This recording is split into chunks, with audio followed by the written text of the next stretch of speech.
pessoal, meu nome é Jaqueline, eu sou aluna do curso de graduação em Ciências Biológicas pela Unesp de Ilha Solteira e eu estou aqui para mais um vídeo com vocês, hoje com a aula sobre sucessão ecológica. Mas antes de iniciar nossa aula, se você não está inscrito no canal, vai lá, se inscreve e deixa o seu like para contribuir com o nosso projeto. Bora lá para nossa aula?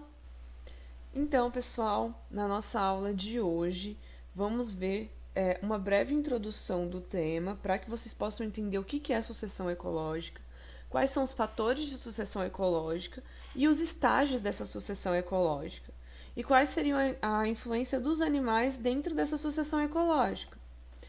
Primeiramente, a gente tem que entender que as populações elas são mutáveis ao longo do tempo.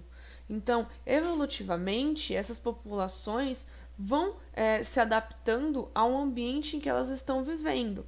Ou elas vão ser mutáveis, né? Elas vão criar essas características, essas diferenciações, até poder se tornar uma nova espécie, né? Quando essas diferenças acabam sendo muito grandes. Ou se essas populações não mudam, elas podem também ser levadas à extinção, né? Então, no nosso exemplo aí, eu coloquei uma população de pinguins, uma população de capivaras, um cardume de peixes, uma população de flamingos. A gente também não tem só de animais, temos populações de plantas também. Então, de espécies de planta, como populações de ipê amarelo, né? De populações de espécies de gramíneas diferentes. Então, todos esses organismos podem ser considerados como uma população, não só os animais, né? E como podem ocorrer essas mudanças? As mudanças podem ocorrer de forma naturais ou não naturais.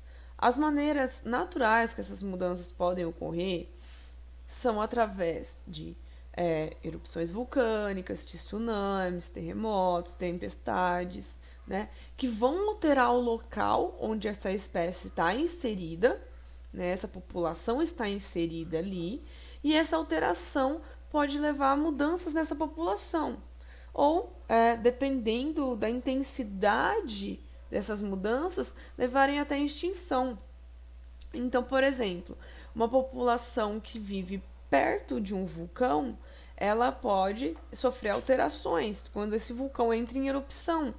Pode ser fragmentada essa população, pode ser diminuído o tanto de indivíduos dentro dessa população, ou até extinção por não ter havido tempo deles se deslocarem desse local.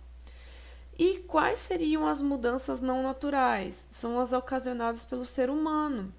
Então aí a gente tem queimadas, a poluição, descarte incorreto de resíduos, por exemplo. Então, por exemplo, dentro de uma queimada, igual a gente viu aí essas queimadas do ano de 2020 no Pantanal, são queimadas que ocorrem numa área muito grande e de uma maneira muito rápida, sem controle, o que pode afetar essas populações da mesma maneira que as naturais, dividindo essas populações, diminuindo a quantidade de indivíduos dentro da população, né, entre outros fatores aí que podem ocorrer, né, outras mudanças. Também temos as mudanças ocorrendo de maneira rápida ou lentas. O que seria uma maneira rápida? Que essas alterações nesse ambiente podem ocorrer de uma maneira tipo em segundos, em minutos, em dias nesse local. Temos o exemplo de mudanças rápidas de maneira natural. Então, voltamos ao exemplo da erupção vulcânica, ou de maneira não natural, que seria por interferência do ser humano, como a gente teve o rompimento das barragens de Mariana e Brumadinho, né? Que teve uma devastação no local aí muito grande, de uma maneira rápida, que levou à alteração desse ambiente, que pode afetar as populações, né? Tanto de plantas como de animais. E as maneiras lentas, né? São as relações interespecíficas que podem ocorrer. Então, por predação, por parasitismo, por herbivoria, né? Que podem afetar certas populações, protocooperação, inquilinismo, comensalismo, mutualismo, competição interespecífica. Então, não são mudanças drásticas no ambiente, mas, por exemplo, vamos colocar aí um exemplo, vamos pegar o parasitismo. Uma espécie, lá vamos pegar a população de pinguins. Essa população de pinguins chega do nada um novo parasita que acaba parasitando essas espécies de pinguins, matando uma boa parte desses pinguins e a outra parte, que é resistente a esse parasita, continua a sobreviver, só que com algumas alterações. Então, você pode ter mudanças nessa população devido à diminuição do número de indivíduos, a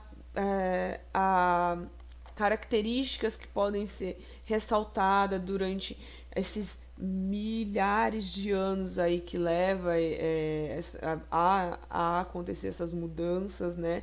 Porque a evolução, essas relações interespecíficas ocorrem a passos lentos, né? E o que seria a sucessão ecológica? Ela é um processo de mudança que ocorre nas comunidades ao longo do tempo, por alterações físicas exercidas pelas comunidades até alcançar a fase de clímax, né? Então, seriam essas alterações físicas exercidas nesse ambiente. Então, dentro dessas populações de plantas, né, mais específico, ou de animais inseridas no ambiente. Então, nós vamos ver agora certinho quais são essas fases da sucessão ecológica até atingir o clímax.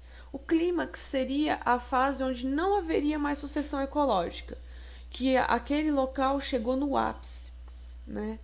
Mas esse clímax é algo teórico, né? A gente não tem evidências que algum lugar chegou a esse clímax, porque o nosso mundo, né, ele está sempre em constante mudança, né? Porque ocorre um desastre, ou porque ocorre alguma alteração no ambiente que leva novamente esse ambiente a estar ali passando sempre pela sucessão ecológica. Então vamos lá, quais são os agentes da sucessão ecológica? Primeiramente, antes da gente ver cada uma dessas fases. Os agentes de sucessão podem ser fatores bióticos, como relações interespecíficas. Aí nós temos predação, herbivoria ocorrendo nesse local, nesse ambiente. E fatores abióticos, né?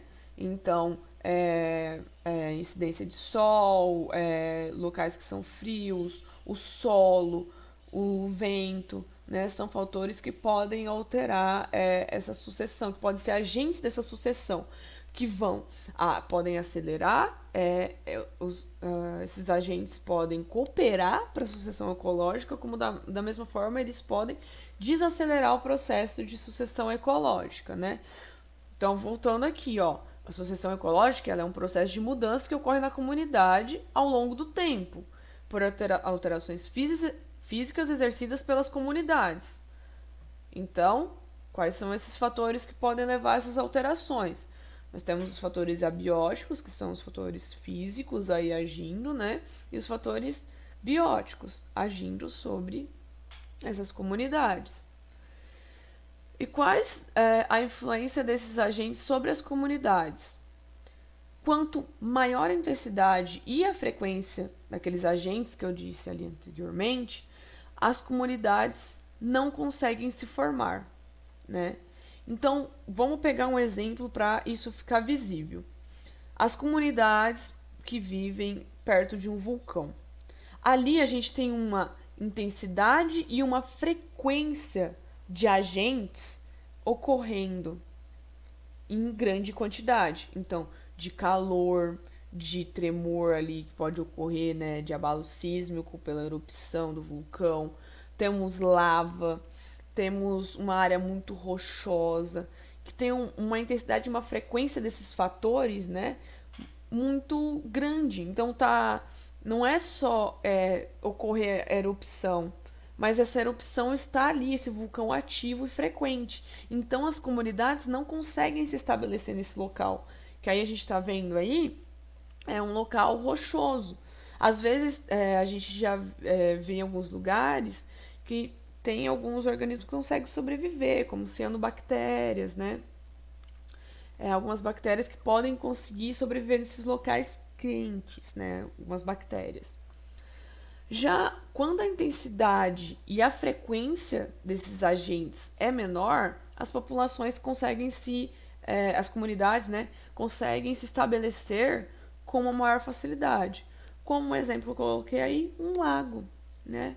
Então aí não tem intensidade de vento, não tem intensidade de calor, alta intensidade, né, e frequência de calor, né, de outros agentes que vão atrapalhar o estabelecimento dessas comunidades. Então a gente já vê uma área mais verde, com mais espécies estabelecidas. E quais são os tipos de sucessão ecológica? A gente tem dois: a sucessão ecológica primária e a sucessão ecológica secundária. A primária, o ambiente ainda não foi ocupado por nenhuma comunidade. Um exemplo seria a área perto de um vulcão, ok? Como a gente viu lá. E os primeiros organismos que se instalam são chamados de pioneiros, né? Que vão se instalar nesse ambiente. Que esse ambiente pode ser um solo rochoso, uma faixa de praia, né? Então eu trouxe esses dois exemplos. Aí, né, numa faixa de praia, que a gente já tem o estabelecimento de algumas espécies, e em alguns locais aí a gente não tem espécies ainda que se estabeleceram, né? A gente só vê areia. Como nesse outro exemplo aqui do ambiente rochoso, né? Temos algumas comunidades já se estabelecendo e outros lugares ainda a gente só vê o afloramento rochoso, né? Então, são locais que ainda não foram ocupados, igual a imagem daquele vulcão anterior, né? Ali, aquele vulcão ainda estaria no estágio de sucessão primária. Já o estágio de sucessão secundária é um local que já foi anteriormente ocupado pelas espécies pioneiras, tendo assim um estabelecimento mais fácil e rápido do que as espécies primárias. Então ele vai ser composto aí das espécies que vão estar no estágio de transição ou clímax, né? Então, além das pioneiras, vão ter as espécies de transição e as espécies clímax, né? Então, por que essa ocupação vai ser mais fácil, né, do que pelas pioneiras? Porque as pioneiras elas têm a função de ajudar a facilitar, né, que esse ambiente seja ocupado por outras espécies. Mas de que maneira? A hora que elas começam a se estabelecer nesse local, essas pioneiras, elas começam a liberar nutrientes, ter a formação de solo, né? Sem a formação de um solo, espécies maiores não conseguem se estabelecer, então é primordial para isso, né? Então são alguns desses fatores. Então aqui, ó, a gente pode visualizar esses dois estágios, né, da sucessão. Então, um aqui, ó, onde tem o afloramento rochoso, né, que aqui está ocorrendo a sucessão primária. E aqui, já onde a gente tem a vegetação, é a sucessão secundária que está ocorrendo. E aí aqui a gente vai ter espécies pioneiras, as espécies do estágio de transição, até as espécies de grande porte aí do estágio de clímax, né? Que elas estariam indo para esse ápice, né? Dentro desses estágios, a gente tem as plantas, né? Como eu disse, as plantas pioneiras, as plantas de transição e as espécies clímax. Então, quais seriam as espécies que seriam as pioneiras, que estão no estágio pioneiro, né? São esses organismos que vão colonizar o local e, na sua maioria, são de pequeno porte, né? Ou de ciclo de vida curto, né? Tem um ciclo de vida curto. Então, exemplo aí são os musgos, algumas gramíneas, né? Uma diversidade grande de gramíneas, algumas herbáceas, né? A gente também tem algumas espécies de árvores, como a cecrópia aí, né? Que é uma espécie nativa do Brasil, né? que ela é utilizada em áreas de reflorestamento, porque ela é fácil, tem um crescimento fácil, né? Não precisa de muito nutriente. E ela serve aí de puleiro para que novas aves possam vir, espalhar sementes, né? E perpetuando aí, tendo mais árvores no local. Então, ela é uma árvore muito utilizada. As espécies do estágio intermediário ou de transição são compostas normalmente por espécies de pequeno e médio porte, por herbáceas, por árvores também, já de ciclo de vida curto e ciclo de vida que a gente pode estabelecer na nossa aula seria um ciclo de vida médio, não tão longo, e um adensamento, vai ocorrendo também um adensamento do local, com o aumento da diversidade, né? E esse adensamento não seria uma floresta fechada, nem nada, porque ainda teria clareiras, o local ainda não teria atingido esse ápice, né? Teriam locais ali, estariam dividindo, né, essas espécies intermediárias e as espécies pioneiras. Então, a gente tem um exemplo aqui que eu coloquei para vocês, o guapuruvá, o ipê amarelo, né? São exemplos de árvores onde os locais onde elas estão inseridas quer dizer que aquele local pode estar no estágio de sucessão ecológica. Então, elas são indicadores, né? Essas espécies, como estou falando para vocês, são indicadores para ver em que estágio aquele local está. Se ele vai estar em estágio primário, secundário, estágio primário ou secundário, né?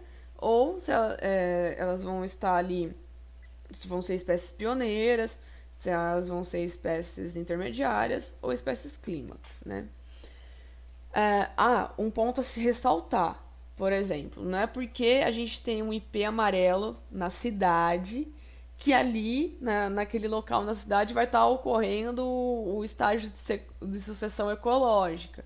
Não é assim. A gente está falando de ambientes florestados, né? Aqueles ambientes conservados, onde vai estar ocorrendo esses estágios de sucessão. E o estágio clímax, né, que são compostos por espécies de grande porte, médio porte e também as de pequeno porte, tendo uma maior diversidade já de espécies e um adensamento já dessa região, né? E ela estaria ali perto de atingir o auge, né? E aí uns exemplos de árvores desse estágio são a araucária e o pau-brasil, né? Que eles têm um ciclo de vida aí muito longo, né? São árvores às vezes centenárias, aí tem registros, né, de pau-brasil aí da época ainda da colonização. Enfim, então a gente viu aí que tem a sucessão ecológica está dividida em primária e secundária, e dentro desses estágios a gente tem as espécies pioneiras, as espécies intermediárias e as espécies clímax, né? Que vai mostrar em que fase, né, esse ambiente está, né? Aqui eu trouxe para vocês um exemplo da sucessão ecológica, como que ela ocorreria. Trouxe algumas imagenzinhas para exemplificar isso. Então, no ambiente onde não tinha nada, só tinha ali rochas, começa a se estabelecer algumas gramíneas, né, nesse local. Uma espécie de gramínea chega a esse local e começa a se estabelecer. Depois ela torna esse ambiente suscetível a que outras plantas comecem a se estabelecer. Outras espécies de gramíneas, algumas espécies de herbácea começam a se estabelecer nesse local. E aí espécies de médio porte, né, também se estabelecendo aí.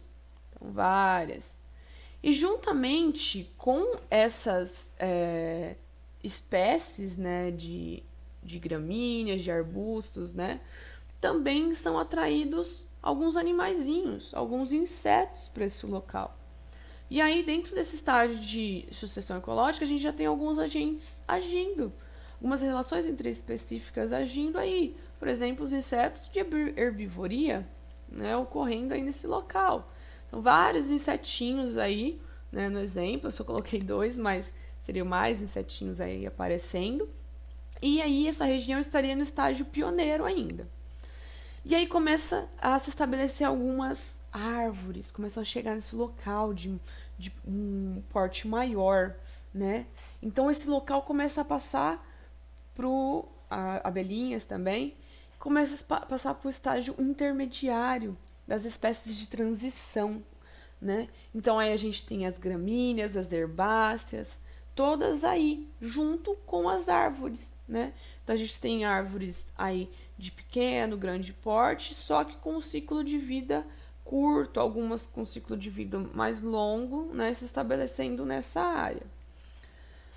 E também a gente tem a chegada, tem esses insetos, né, animais de pequeno porte nesse local que se estabelecem, e também animais de porte médio ou grande que podem se estabelecer nesses locais também, porque ali começa a ter recursos para que eles possam sobreviver, né? O habitat seja propício, o nicho ecológico seja propício para esses animais se estabelecerem nesse local.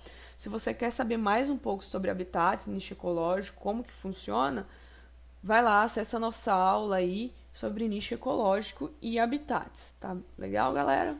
Que eu não vou entrar nesse assunto aqui. E esses animais, esses insetos, vão estar aí tendo as relações específicas de herbivoria, de predação aí ocorrendo nesse local, justamente com parasitismo, comensalismo, tudo ocorrendo no local ao mesmo tempo, todos aqueles agentes agindo aí, mas o ambiente está conseguindo se estabelecer. Porque não existe um vulcão aí para destruir tudo isso, né? Como eu disse, se o ambiente, as intensidades desses agentes e a frequência é baixa, a gente tem um estabelecimento das espécies com maior facilidade. Se a intensidade desses agentes são intensos e frequentes, a gente não tem o estabelecimento dessas espécies, dessas comunidades nesse local, né? Então tá aí, ó, essas espécies também ajudando na sucessão ecológica, mas como? Os pássaros trazendo sementes, né? Podendo migrar de outros lugares, trazendo espécies diferentes. E aí essas comunidades se estabelecendo, igual a cutia, que é um pequeno mamífero, que ela vai estar aí ajudando na disseminação dessas sementes, né? Aí a gente tem aí a onça, que ela é um predador de topo, que ela vai estar aí predando essas cutiazinhas, né? Que podem tá em essa interação, essa predação pode, se for numa intensidade muito alta, pode afetar a população de cutias, e afetando a população de cutias, você afeta a comunidade, né, a população também de plantas, né, que essa cutia poderia estar comendo e espalhando essas sementes nesse local. Né? Aí a gente tem essas plantulazinhas, né, outras plantas aqui que se estabelecem nesse local. E aí a gente chega no estágio de sucessão que seria o clímax. Mas, como eu disse para vocês, esse clímax é um estágio de sucessão ecológica, não vamos dizer utópico, pode chegar a ocorrer, mas a gente não tem evidências de algum lugar que chegou a esse clímax, né? Porque essas mudanças são frequentes. Por exemplo, a gente está vendo aí uma imagem aérea da Amazônia, né? Então a gente vê aí uma mata fechada, adensada. Mas, por exemplo, se a gente tem uma queda de uma árvore aí, uma árvore de grande porte, abre uma clareira e aí o processo de sucessão ecológica vai ocorrer nesse local. Então a gente não pode dizer que essa floresta chegou no seu auge, porque está sempre ocorrendo algum agente, algum fator de sucessão ecológica que está ocorrendo nesse local, que pode levar a um estágio intermediário anterior, como um incêndio ocorrer aí, então o estágio de sucessão ecológica começaria, né, de novo. E esse chegar perto do clímax, a gente teria essa imagem aí, Então, uma diversidade muito grande de espécie, várias comunidades estabelecidas no local, né? Então a gente tem aí, ó, plantas de pequeno porte, médio porte, grande porte, de ciclo de vida curto, de ciclo de vida longo, plantas terrestres, plantas trepadeiras, né? Plantas aquáticas. Então, uma diversidade muito grande de plantas para chegar nesse estágio clímax, né? Então, a gente poderia não afirmar, mas que devido às espécies, né, que a gente tem essas espécies desses 3 estágios nesse local, dela está perto de atingir o clímax, né, o seu auge. E é isso, pessoal, a nossa aula sobre sucessão ecológica. Espero que vocês tenham gostado. Fiquem ligados aí nas nossas redes sociais para mais novidades. Tchau, tchau e até mais!